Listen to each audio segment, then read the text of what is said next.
So the next question has been in the comments, not only here for Q&A, but also in the poll that I post every week, and something I'm also pretty curious about myself. So Project Veritas posted another video based on leaked materials that expose our colleagues' names and also put them at risk. So what are we doing to actually stop leakers, and how are we keeping our colleagues safe? And I know that Heidi is on the line as well to help you answer this one, but something that I've seen in the comments quite frequently. Yeah, and I mean, Heidi should definitely jump in on this, but I mean, there are a lot of questions that we get a lot of the time around, when people leak stuff, do we find them? And, and I've been clear that we have a number of efforts to find people and we terminate people and pursue the recourse that we have when we identify them. And in this case, we did find them. So, Heidi maybe can talk a bit about that. But we generally don't talk about it or go out of our way when we find folks who leak. But we do a reasonably good job at this, and I think it's the kind of flip side of the coin from having an open culture is we can be open and we can share a lot of stuff, but we also need to be very good at rooting out people who are leaking stuff. And I think over the last year there have been more leaks than I think all of us would have wanted, but we also find a lot of the folks and terminate them. So anyhow, Heidi, why don't you go for it? Sure, I'm happy to. As you said, we generally don't share specifics around the actions we take to mitigate and investigate leaks because we don't want leakers to find a way around them. But we do take leaks very seriously. We always investigate them to the fullest extent possible. And when we find leakers, which we often do, we have a zero tolerance. So that means we fire them.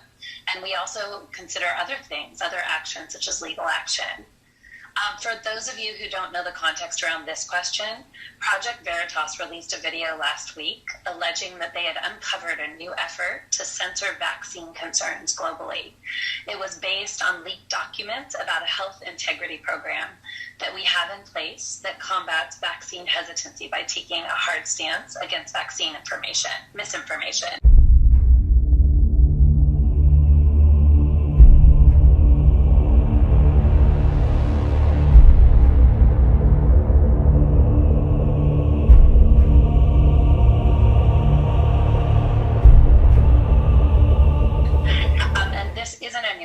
This is a program we've proudly spoken about publicly in our blog.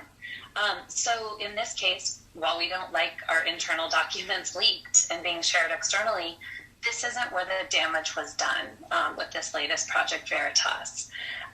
The leakers here were searching for these documents. It seems they leaked them to sabotage our efforts because they didn't agree with the direction of the company. But in doing this, they also exposed the names of a number of our employees. They shared org charts, they shared documents and posts with employee names, and the leaker also mentioned some of these names in the video that was released, speculating about the roles of these employees in the program. And once documents are out of the company, it's very hard for us to control what happens to them. It's hard for us to control what media outlets are going to do with them. And they almost always include employee names. This was not an isolated incident. So leaking really puts our colleagues at risk. And the same is true when employees leak our Q&As. When these things happen to our employees, our legal and HR and global security teams support them, that we want to ensure people's safety. But as you can imagine, this is incredibly upsetting and very distressing for our colleagues.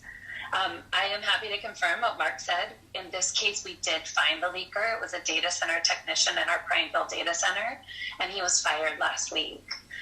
We're also continuing to investigate additional potential leakers, and we plan to take action there too. We're also working on continuing to ramp up our investigative techniques as our company grows to make sure we can continue to find and fire leakers. One thing this case does show, though, is that leaks are always bad for the company. They threaten our open culture, as Mark said. They make it harder for us to achieve our goals, and they generally encourage more leaks, including those that put our colleagues at risk.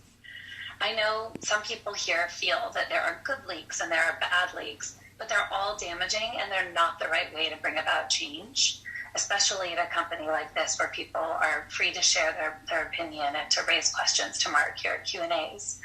You may think you're leaking because you want to hold leadership accountable or that you're on the right side of history, But that is very subjective, and you may not have all the information to make that call.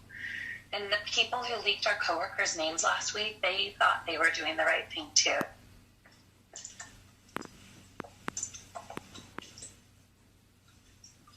All right, thank you.